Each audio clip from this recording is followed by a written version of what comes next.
Junagadh police અને દિવ્ય ભાસ્કરના સંયુક્ત ઉપક્રમે આયોજિત આ ચિત્ર સ્પર્ધા માટે હું મહેક ઘોડાસરા આપની સમક્ષ મારા વિચારો રજૂ કરવા ઈચ્છું છું. હું સૌથી પહેલાં તો જૂનાગઢ પોલીસ અને દિવ્ય ભાસ્કરનો આભાર માનું છું કે તેમણે અમને અમારી કળા પ્રદર્શિત કરવાનો મોકો આપ્યો. આજની ચિત્ર સ્પર્ધાનો વિષય તો તમે જાણો જ છો, સે નો ટુ ડ્રગ્સ.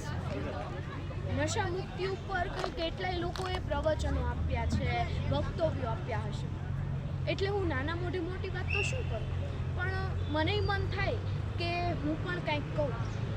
એક પંક્તિ છે કે વેર વ્યસન ને વ્યાજ વાલા થઈને કરશે ત્રાજ, કે વેર વ્યસન ને વ્યાજ વાલા થઈને કરશે ત્રાજ. આજના યુવાનોમાં આ ત્રણેય વસ્તુ જોવા મળે છે, જે તેમને તારા જ કરી છે. આજના યુવાનોને આ વ્યસન નામની ફેશન કરવાનો શોખ ઉતર્યો છે, એટલે બીજા પાસેથી વ્યાજે પૈસા લે અને પહોંચી ન વળે એટલે વેર બંધાય, જે તેમને બરબાદ કરે છે. પણ આપણે સોરઠવાસી છીએ, આપણે સેંજણ પીધેલા યુવાનો છીએ, આપણને એવા જેવા તેવા પીણા ના કહો. સાચું ને? નશો કરવો હોય, જો વ્યસન રાખવું હોય તો નરસૈયાની જેમ કૃષ્ણ ભક્તિ છે, ગિરનારના ધકતા ધૂણાનું વ્યસન, સિંહની જેમ આખા વિશ્વમાં હુંકાર કરવાનો છે.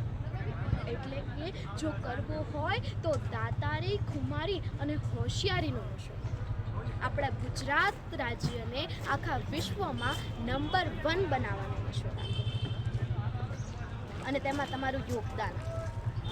આજની આ ચિત્ર સ્પર્ધામાં આપણે ભાગ લઈને નાના સોપાનો તો સર કર્યા જ છે, પરંતુ હવે મોટા સોપાનો સર. તો ફરી એકવાર જૂનાગઢ પોલીસ અને દિવ્ય ભાસ્કરનો આભાર વ્યક્ત કરતા એક પંક્તિ કહીને વિરમું.